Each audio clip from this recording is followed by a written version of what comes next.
Hello दोस्तों, welcome to our channel. आज हम फ्रांस में हुई घटनाओं को और उसमें मुस्लिम वर्ल्ड का रिएक्शन के बारे में चर्चा करेंगे। तो सबसे पहले जानते हैं हुए वहाँ के घटनाओं का बैकग्राउंड। तो वो शुरुआत कहाँ से हुआ। तो कुछ वर्ष पहले चार्ली हेब्डो नामक मैगजीन ने प्रॉफिट मोहम्मद का कार्टून प्रकाशित किया था, जिसमें कि उन्होंने एक तरह से प्रॉफिट मोहम्मद का मजाक उड़ाते हुए कार्टून पेश किया था। तो उसमें इसके रिएक्शन में उस समय उसके हेडक्वार्टर पे, यानी जहां से वो प्रकाशित होता था, उस पे टेररिस्ट अटैक हो गया था, जिसमें 14 आदमी मारा गया था उस समय। तो कुछ समय के लिए वहां से उस हेडक्वार्टर को बंद कर दिया गया। और तब सवाल उठता है कि अब क्यों रिएक्शन। तो हाल ही में जब चार्ली हेब्डो के उस घटना का केस स्टार्ट होना था, सुनवाई स्टार्ट होना था, तो चार्ली हेब्डो ने एक बार फिर से वो प्रकाशित किया। मैसेज ये देना था कि हम किसी भी इस तरह के घटना से डरते नहीं हैं। जो फ्रीडम ऑफ स्पीच है, हम उसके साथ खड़े हैं। एक तरह से ये दिखाना था। पर उस समय भी उसकी आलोचना हुई। पर एक बार जब फ्रांस के कोई टीचर फ्रीडम ऑफ स्पीच का हवाला दे करके वहाँ या कहें प्रोफेट मोहम्मद का वही कार्टून स्कूल में दिखाया, तो इससे जो एक इस्लामिक एक्सट्रीमिटीज आइडियोलॉजी के जो सपोर्टर था, वो टीनेजर ही था, उसका शायद उम्र 18 साल ही था। उन्होंने टीचर की गला काट के हत्या कर दिया, गला काट के मार दिया। तो ये बहुत ही दुखद घटना है। उसके बाद फ्रांस में एक रिएक्शन देखने को मिला, जिसमें कि मैक्रोन ने भी इसका जम के आलोचना किया, और उसी समय उन्होंने कहा था इस्लाम इन डेंजर। और उसका कहना था कि हमें ये अलग प्रगतिशील मुसलमान बनाना है। फ्रांस में रहने वाले मुसलमानों को, जो मिडिल ईस्ट में मुसलमान है, उनसे अलग बनाना है। उसी के लिए उन्होंने उस समय मुसलमान के ही सामने खड़ा होकर के ये बात कही थी। तो ये मुसलमान को कॉन्फिडेंस में लेकर के, जो अच्छे मुसलमान है, कुछ ही लोग होते हैं इसे जो एक्सट्रीमिटीज आइडियोलॉजी के फॉलोअर होते हैं, तो जो वहाँ के मुसलमानों को कॉन्फिडेंस लेने के लिए उन्हीं के बीच में गए, और उन्होंने ये भाषण दिया था, ये स्पीच दी थी, जिसके कारण कि उसी में उन्होंने यूज किया था इस्लाम इन डेंजर, जिसका मुस्लिम वर्ल्ड में एक बड़ा प्रतिक्रिया देखने को मिला। तो अब आगे बढ़ते हैं। तो फ्रांस में सबसे पहले जानते हैं फ्रीडम ऑफ स्पीच को फ्रांस का कानून क्या कहता है। तो आप अगर फ्रांस में हैं, फ्रांस के कानून के हिसाब से वहाँ ब्लास्फेमी अलाउड है। ब्लास्फेमी मीन्स आप किसी के भी धार्मिक आलोचना कर सकते हैं।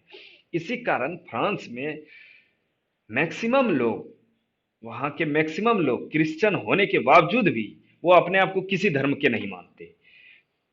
और ये भी एक रीजन है कि वहाँ सेक्युलरिज्म सेक्युलरिज्म जो है ज्यादा फल फूल रहा है। इसका मतलब हुआ कि वहाँ सेक्युलरिज्म मतलब हुआ कि रिलीजन अलग और गवर्नेंस अलग, दोनों मिक्स नहीं होगा कभी। और इस ये सेक्युलरिज्म जो फ्रांस का है, वो उस पे बहुत ही कड़े तरीका से उसका उस आइडियोलॉजी को फॉलो करता है। और यूं कहें कि और इसका इसी का परिणाम है कि वहाँ मैक्सिमम लोग रिलीजन को मानते ही नहीं। ये वहाँ का फ्रांस का कानून है, जैसे पाकिस्तान का अपना कानून है, और हर सऊदी अरबिया का अपना कानून है। वहाँ ब्लास्फेमी पे आपको मारा जा सकता है। वहाँ मौत की सजा है ब्लास्फेमी पे, जबकि फ्रांस में अगर आप रहते हैं तो वो अलाउ है। तो हर देश का अपना अपना कानून है। लेकिन दिक्कत ये है, जब से ग्लोबलाइजेशन हुआ, या यूं कहें मिडिल ईस्ट अनस्टेबल हुआ, तो वहां से रेफ्यूजी निकल करके यूरोप की तरफ गए, क्योंकि मिडिल ईस्ट का सीमा यूरोप से मिलता है। तो उस समय फ्रांस वहाँ मुसलमानों को, फ्रांस या कहें बहुत सारे यूरोपीय कंट्री में मुसलमान गए और वहाँ रहे। पर फ्रांस में जहाँ 50 लाख की आबादी में मुसलमान है, वहाँ उन्होंने जहाँ से गए थे वहाँ शरिया कानून था, तो उसने वहाँ भी प्रोटेस्ट करना शुरू कर दिया कि यहाँ भी शरिया कानून चाहिए।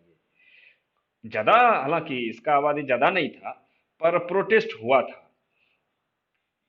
ये भी एक रहा कि वहाँ पब्लिक में एक पहले से यूं कहें कि अगर आप उसके देश में गए हैं रिफ्यूजी बन के, तो आपको उसका कानून एक्सेप्ट करना चाहिए, ना कि आप अपना कानून उस पर थोपने लगे। ये एक तरह से वहाँ के लोगों को ठीक नहीं लगा। अब इसके बाद हम जानते हैं कि जिसके कारण वहाँ, अब जब जो रिफ्यूजी लोग वहाँ मिडिल ईस्ट से निकल करके शरण लेने के लिए यूरोप गए थे, अब जब वहाँ फ्रीडम ऑफ स्पीच इस कदर है कि आप धर्म को कितना भी क्रिटिसाइज कर सकते हैं, ये उनसे, या यूं कहें कि उनका पुराना परिवेश ऐसा है, वो अपने आप को बदल नहीं पाते हैं, अचानक इस तरह का ढाल नहीं पाते हैं। ये एक तरह से ग्लोबलाइजेशन भी कह लीजिए, जो इसका प्रोटेस्ट कल पहले पहले की दुनिया में वहां से यहाँ न्यूज आने में काफी टाइम लगता था। अब न्यूज काफी जल्दी ट्रेवल करता है, जिसके कारण लोग आसानी से जान पाते हैं। और यही कारण है कि इस्लामिक वर्ल्ड में इसका रिएक्शन देखने को मिला। इसमें आप इस्लामिक वर्ल्ड के भी रिएक्शन में दो पार्ट कर सकते हैं। एक तो सऊदी अरेबिया, कतर या यूएई, आप इन सब का एक इस्लामिक वर्ल्ड, और एक में टर्की, पाकिस्तान, मलेशिया, आप ये सबको एक कैटेगरी में रख सकते हैं। तो जो पहला मुस्लिम वर्ल्ड था, उन्होंने तो क्रिटिसाइज किया, पर इतना खुल के नहीं किया, इतना ज्यादा नहीं किया। जबकि टर्की ने तो सीधे कह दिया मैक्रोन को दिमागी इलाज का जरूरत है। उन्होंने अपने लोगों से कहा टर्की में कि आप फ्रांस सामान का बहिष्कार कीजिए, और वहाँ बहिष्कार हुआ भी।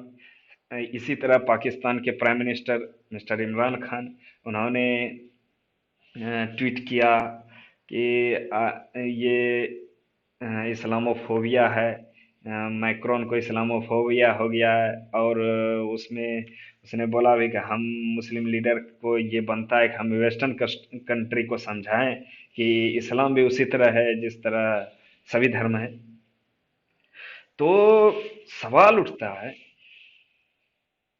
अब एक और लीडर थे मलेशिया के मातिर मोहम्मद, उसने तो मारने को ही जस्टिफाइड करने, यानी गला काटने को भी जस्टिफाई करने लगे कि फ्रांस के लोगों ने मुसलमान को बहुत लोगों का कत्लेआम किया है, तो अब मुसलमानों को भी अधिकार है कि वहां के लोगों को मारे।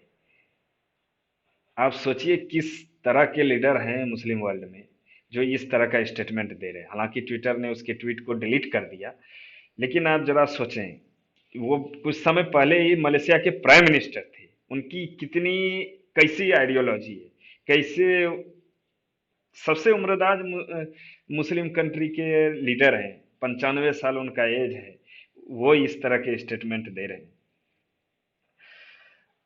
अब देखने वाली बात यह है कि बांग्लादेश, पाकिस्तान, इंडिया में भी बहुत जगह, जैसे भोपाल, बहुत जगह इसका मास लेवल पे प्रोटेस्ट हुआ।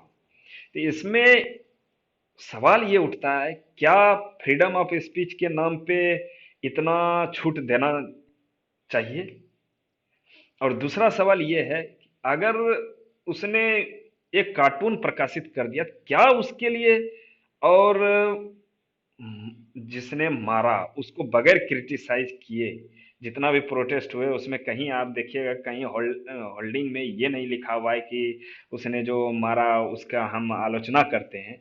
मैक्रोन का आलोचना लिखा हुआ है, मैक्रोन का फोटो पोस्टर सब जलाया जा रहा है, पर उनका कहीं नाम निशान नहीं है। यानी एक तरह से प्रोटेस्ट वो एक्सट्रीमिटीज आइडियोलॉजी को सपोर्ट करता हुआ दिखता है।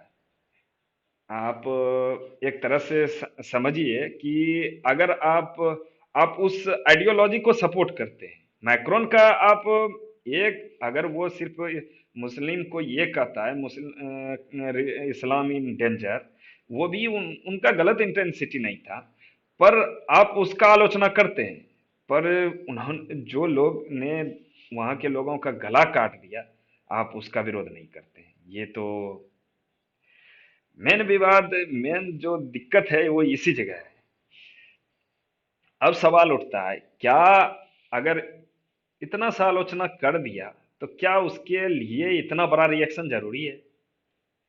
और दूसरी बात, क्या फ्रीडम ऑफ स्पीच के नाम पे किसी भी धर्म का मजाक उड़ाने दिया जा सकता है? तो जहां तक मेरा मानना है, धर्म को धर्म में भी कहीं ना कहीं दिक्कत आती है। जैसे कि हिंदू धर्म में ही जब सती प्रथा था, अगर उसकी आलोचना नहीं होती, अगर उसका कोई आलोचना नहीं करते, उसका क्रिटिसिज्म नहीं करते, तो आज वो खत्म नहीं होता। आप देखिए, इंडिया में कुछ समय तक पहले 3 तलाक जैसा कानून यहाँ एग्जिस्ट करता था। अभी भी बहु विवाह, जिसमें कि 4 लोगों से शादी किया जा सकता है। आप सोचिए जरा, मॉडर्न वर्ल्ड में ये सुनने में ही कितना अजीब लगता है, पर ये एग्जिस्ट करता है। तो क्या ये खामी नहीं है? तो क्या इसका आलोचना नहीं करना चाहिए? अगर उस तरह ही प्रोफेट मोहम्मद का एक कार्टून प्रकाशित कर ही दिया, उसको इग्नोर भी किया जा सकता था। ये इतना बड़ा इशू नहीं था जितना बनाया गया। मेरे हिसाब से कार्टून प्रकाशित करना भी एक तरह से पूरी तरह मेरा कहने का ये अर्थ है कि जैसे कार्टून भी प्रकाशित करना गलत है, पर अगर उसे सही इंटेंसिटी से प्रकाशित किया गया हो तो इसमें कोई गलत नहीं है। हम इसलिए गलत नहीं कहते हैं क्योंकि उसने क्रिश्चियन को भी क्रिटिसाइज किया है, हिंदू धर्म का भी, गणेश भगवान को उसने क्रिटिसाइज किया है। तो ये, अगर सब धर्म को क्रिटिसाइज कर रहा है तो मुझे नहीं लगता कुछ गलत है उसमें। इस्लाम को भी क्रिटिसाइज किया है, लेकिन इसको इग्नोर भी किया जा सकता था। ये टर्की ने अपना पुराना बदला निकाला। जैसे कि आप देखिए, ग्रीस और टर्की में जब विवाद चल रहा था, फ्रांस ग्रीस के साथ था। इसी तरह आर्मेनिया में जब युद्ध हुआ तो टर्की अजरबैजान की तरफ था, फ्रांस आर्मेनिया की तरफ से था। तो कहीं ना कहीं इनडायरेक्टली बदला लिया गया फ्रांस से, और उसका पूरा मुस्लिम वर्ल्ड में एक बड़ा रिएक्शन आया। और कहीं ना कहीं अर्दोगान को फायदा होता नजर आ रहा है कि जो उसने कहा हम लीडर बने, हम खलीफा बने, और उसको यहाँ के लोगों का सपोर्ट मिल रहा है। मेरे हिसाब से ये उतना बड़ा इशू नहीं था जितना इसे बताया गया। दूसरी बात, इतना इतना ज्यादा रिएक्शन कहीं ना कहीं ये बताता है कि आप एक्सट्रीम आइडियोलॉजी को फॉलो करने लगे, कि एक शब्द भी गलत हम नहीं सुनेंगे। और जैसे कि मैंने बहुत सारा इंटरव्यू देखा कि लोगों से पूछा गया कि आप इस चीज को, अगर कोई प्रॉफिट मोहम्मद का मजाक उड़ा दिया जाए और उसका गला काट दिया जाए, आप इसको सही मानते हैं या गलत? दुख से कहना पड़ रहा है कि मैक्सिमम लोगों ने उसे कहा, अगर मजाक बनाया जाए तो गला काटना सही है। सोचने का जरूरत है, क्या ये सही है? क्या थोड़ा सा भी आलोचना नहीं झेला जा सकता है? अगर इसके डेप्थ में जाए, जब हिंदू का वो कार्टून बनाता है, उसका आलोचना करता है, तो लोग झेल लेते हैं, झेल लेता है हिंदू लोग।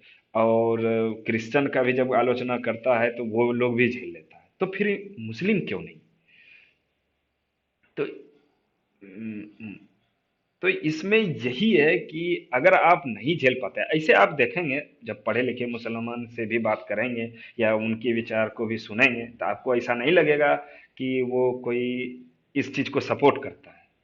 लेकिन जो कम पढ़े लिखे, जिसे पता ही नहीं होता है कि सही क्या गलत क्या है, उसे धर्म के नाम पे लोग आसानी से बेवकूफ बना देते हैं। और जब प्रोटेस्ट ऐसा होता है तो कहीं ना कहीं दूसरे नॉन मुस्लिम रिलीजन को ये मैसेज जाता है कि ये सभी मैक्सिमम लोग एक्सट्रीमिटीज होते जा रहे हैं, छोटी छोटी बात पे भी इतना मास प्रोडक्ट प्रोटेस्ट।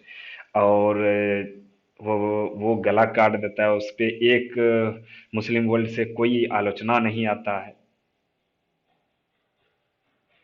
तो कहीं ना कहीं मेरे हिसाब से ये ओवर रिएक्शन था, इतना का जरूरत नहीं था। बाकी आप क्या सोचते हैं, कमेंट बॉक्स में लिखें। ये मेरी राय है, आप अपना भी राय दें। आप अपना राय कमेंट बॉक्स में लिखें। यहाँ तक सुनने के लिए धन्यवाद।